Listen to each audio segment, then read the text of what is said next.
بسم اللہ الرحمن الرحیم، السلام علیکم۔ آج اللہ تعالیٰ کا جو ہم نام دیکھیں گے جی وہ ہے الفتاح۔ الفتاح عربی زبان کے ورڈ سے نکلا ہے جی فتح، جس کا مطلب ہوتا ہے کہ اوپن، انلاک، مطلب کہ کسی چیز کو کھولنا۔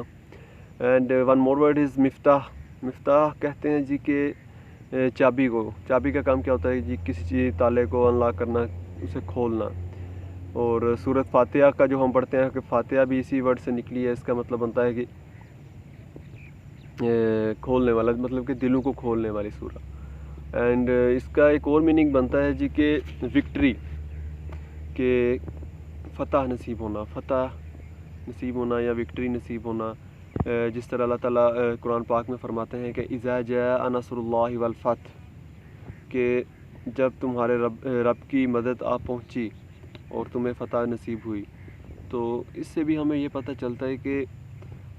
جو فتح نصیب ہوتی ہے ہمیں، جو مشکلات ہماری حل ہوتی ہیں، وہ اللہ تعالیٰ کی مدد سے ہوتی ہیں، اللہ تعالیٰ کی رحمت سے ہوتی ہیں۔ ٹھیک ہے، اب اللہ تعالیٰ کا جو نام ہے الفتاح، جس کا میننگ ہے کہ مشکلوں کو حل کرنے والا، وچ مینس کہ open the door of blessings for believers, کہ اللہ پر جو یقین رکھنے والے ہیں، اللہ پر جو ایمان رکھنے والے ہیں، اللہ تعالیٰ ان پر ایک خاص انعام کرتا ہے کہ ان کی مصیبتیں، پریشانیاں جو ہوتی ہیں، ان کی ٹینشنیں ہوتی ہیں، ان کو حل کرتا ہے۔ اور جب بھی انسان کے اوپر کوئی بھی مصیبت یا پریشانی آئے، جب اسے کوئی راستہ نظر نہ آ رہا ہو، اس سے کوئی فیصلہ نہ لیا جا رہا ہو کہ اب یہاں پر کیا کرنا چاہیے، یا اسے کوئی سمجھ نہ آ رہی ہو کہ اب کیا میرے لیے بہتر ہے، تو اس سے اللہ تعالیٰ سے دعا مانگنی چاہیے کہ اللہ تعالیٰ میرے لیے آسانیاں فرما اور مجھے ایک صحیح فیصلہ کرنے میں میری مدد فرما، کیونکہ اللہ تعالیٰ نے فرمایا ہے کہ whoever put his trust on me، کہ جو بھی میرے اوپر یقین کرے گا، میرے اوپر بھروسہ کرے گا، تو ہم اس کے لیے دروازے کھول دیں گے، اس کے لیے راستے کھول دیں گے، اور اسے وہاں سے عطا کریں گے کہ جہاں سے وہ سوچ بھی نہیں سکتا۔ ٹھیک ہے، تو یہ اللہ تعالیٰ فرما رہے ہیں۔ تو اس سے ہمیں یہ پتہ چلتا ہے کہ انسان کا جو سوچنے کا معیار ہے، سوچنے کا لیول ہے، وہ لمیٹیڈ ہے۔ ہم ایک خاص لیول تک سوچ سکتے ہیں، اس سے آگے ہم نہیں سوچ سکتے۔ تو جہاں پر ہمیں سمجھ نہ آ رہی ہو کسی چیز کی، تو ہمیں ادھر اللہ تعالیٰ پر ٹرسٹ کرنا چاہیے، اللہ تعالیٰ پر یقین رکھنا چاہیے، اور اللہ تعالیٰ کے فیصلوں پر صبر کرنا چاہیے اور انہیں ماننا چاہیے، اور انشاءاللہ اللہ تعالیٰ وہاں سے ہمیں کامیابی عطا فرمائے گا اور رزق عطا فرمائے گا کہ جہاں سے ہم سوچ بھی نہیں سکتے۔ یہ قرآن پاک میں اللہ تعالیٰ نے فرمایا ہے۔ لیکن یہ ان کے لیے ہے کہ جو اللہ تعالیٰ پر اپنا یقین رکھیں گے، اللہ تعالیٰ پر ٹرسٹ کریں گے، اللہ تعالیٰ پر بھروسہ رکھیں گے، یہ ان لوگوں کے لیے خاص بشارت ہے۔ اور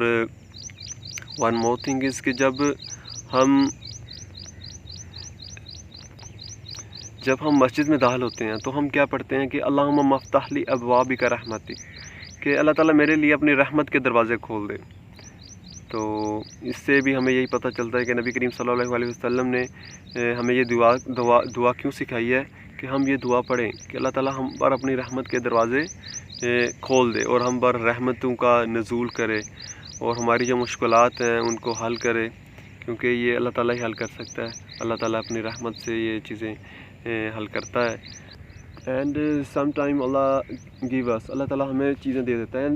بعض اوقات ایسا ہوتا ہے کہ ہم کچھ چیزیں اللہ تعالیٰ سے مانگتے ہیں لیکن اللہ تعالیٰ وہ ہمیں نہیں دیتا، اور اس کا بیسیکلی پرپس یہ ہوتا ہے کہ یا تو اللہ تعالیٰ ہمیں اس چیز کا اجر جو ہے وہ آخرت میں دے گا، یا وہ چیز جو ہم اللہ تعالیٰ سے مانگ رہے ہیں وہ ہمارے لیے بہتر نہیں ہے، کہ اگر ہمیں وہ چیز مل جائے گی، ٹھیک ہے، ہم دنیا کے لیے کوئی چیز ایسی مانگ رہے ہیں، تو اللہ تعالیٰ بہتر جانتا ہے کہ ہو سکتا ہے وہ جیسی ہی چیز ہمیں ملے تو ہم اپنی آخرت سے غافل ہو جائیں، ٹھیک ہے، ہم ایسے اعمال میں پڑ جائیں جو ہمیں دوزخ کی طرف لے جائے، یا وہ چیز ہمارے لیے بہتر نہ ہو، ٹھیک ہے، وہ ملنے سے ہمارے لیے الٹا نقصان ہو، ہمیں سمجھ نہ آ رہی ہو، کیونکہ انسان کو بعض اوقات لگ رہا ہوتا ہے کہ یہ چیز میرے لیے اچھی ہے، لیکن وہ چیز ہمارے لیے اچھی نہیں ہوتی۔ یہ چیز اللہ تعالیٰ قرآن پاک میں بھی فرماتے ہیں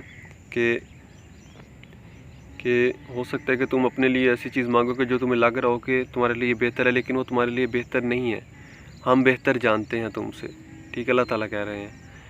کہ کیونکہ اللہ تعالیٰ نے انسان کو تخلیق کی ہے، اللہ تعالیٰ انسان کو سمجھتا بھی ہے اور اس کی ضروریات کو بھی سمجھتا ہے، اور اس کا ساری لائف کو جو اللہ تعالیٰ نے ڈیزائن کی ہوئی ہے، اور آخرت کو بھی سمجھتا ہے کہ اللہ تعالیٰ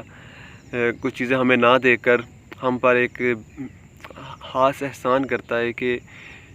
اگر وہ اللہ تعالیٰ ہمیں دے دیتا تو ہم ایسے اعمال میں پڑ جاتے کہ جو ہماری آخرت کو خراب کر دیتے۔ اور ایک روایت اس طرح سے بھی ہے کہ جب آخرت میں انسان دیکھے گا کہ اسے جنت میں جو ریوارڈ دیے جا رہے ہیں، یہ ان دعاؤں کا نتیجہ ہوگا کہ جو اس کی دعائیں دنیا میں قبول نہیں ہوئی ہوں گی، تو وہ یہ خواہش کرے گا کہ کاش میری دنیا میں کوئی دعا قبول ہی نہ ہوئی ہوتی، کہ آخرت میں ہی مجھے سارا اجر مل جاتا ہے اس چیز کا۔ تو یہ اللہ تعالیٰ کا خاص انعام ہے، اور یہ اللہ تعالیٰ کا نام ہے جی Al-Fatih, which means it open the hearts and open the doors of blessings, ٹھیک ہے، رحمت کے دروازے کھولتا ہے اللہ تعالیٰ۔ اور اللہ تعالیٰ کے اس ایٹریبیوٹ سے ہمیں کیا سیکھنا چاہیے کہ ہم ایک تو اپنے فیصلوں میں اللہ تعالیٰ پر یقین کریں کہ اللہ تعالیٰ جو کر رہا ہے وہ ہمارے لیے بہتر کر رہا ہے، اور سورہ فاتحہ کا جو ہم نماز میں پڑھتے ہیں، ٹھیک ہے، اس کے بغیر نماز ہماری نہیں کمپلیٹ ہو سکتی، اور اس سے زیادہ پڑھیں، یہ بھی دلوں کو سکون پہنچانے کے لیے اور ہدایت کے لیے اور راستہ دکھانے کے لیے بہت ہی بہترین صورت ہے۔ اور لوگوں کے ساتھ معاملات اچھے رکھیں، کسی کے ساتھ کوئی زیادتی نہ کریں، کوئی اس کے ساتھ برا کام اس طرح سے نہ کریں کہ اس کے حق تلفی ہو جائے، اینڈ اللہ تعالیٰ سے معافی مانگتے رہیں اپنے گناہوں کی، اور and close the door of bad habits, کہ ہماری جو غلط ہیبٹس بن چکی ہیں، نماز چھوڑنے کی اور جھوٹ بولنے کی، اس طرح سے جو بھی اللہ تعالیٰ کے جو بتائے ہوئے احکامات ہیں ان کی ہم نافرمانی کریں، ان چیزوں کو چھوڑنے کی کوشش کریں، اور may اللہ گائیڈ اس، اللہ تعالیٰ ہمیں ہدایت دے، اپنے راستوں پر چلنے کی توفیق عطا فرمائے۔ آمین، جزاک اللہ خیر، اپنا خیال رکھیے گا جی، اللہ حافظ۔